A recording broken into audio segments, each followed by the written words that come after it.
After Sam Pitroda tweeted about who is the biggest contributor to the Indian Constitution and to the preamble, giving credit more to Pandit Nehru than B.R. Ambedkar, BJP has slammed Sam Pitroda, and this is what has been said by Amit Malviya. Dr. Ambedkar is the father of the Indian Constitution, is the biggest falsification of our country's modern history.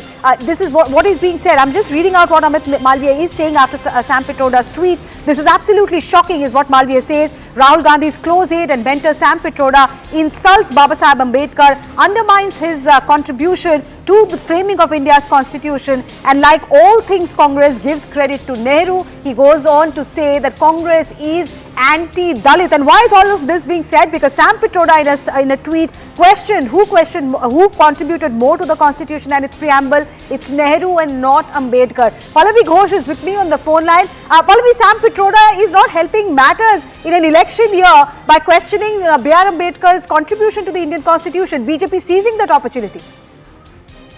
Yeah, and just recently, remember, he had got into a huge controversy as far as the Ram Mandir Ayodhya issue is concerned. But it is very clear that the Congress party wants to move the OBCs and the backwards and the Dalit vote. That becomes very critical for them, not only in North but also in South politics.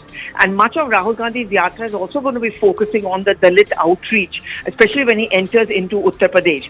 This kind of comment from Sam Pitroda, who is someone who Rahul Gandhi himself has acknowledged as being his mentor, who was very close and got into politics, into the Congress party really, was by Rajiv Gandhi. Giving credit to Jawaharlal Nehru and not to B.R. Ambedkar, who's called the father of the constitution, I think that's a huge damage, you're right, as far as the Congress's Dalit outreach politics is concerned. While it's understandable why the Congress party wants to give importance to Jawaharlal Nehru, but everyone has acknowledged the fact that if anyone is considered to be the father of the constitution, it was B.R. Ambedkar. But this is precisely what the Prime Minister has attacked the Congress on repeatedly, that you only care about one man and one family, and you do not want to acknowledge the contribution of anyone else. And that's what Sam Pitroda is also doing, walking into the trap, one would say.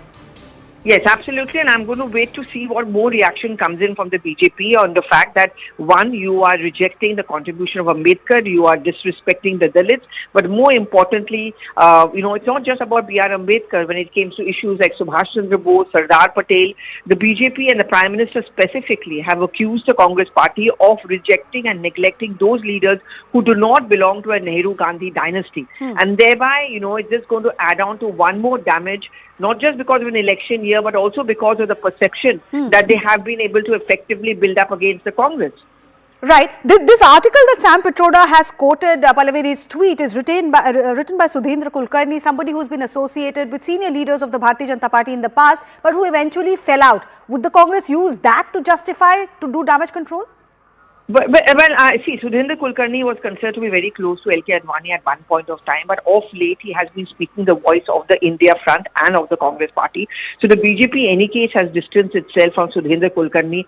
But in various Congress functions, we have seen Sudhindra Kulkarni has been invited officially by the Congress party. So that distancing from the BJP is almost near complete.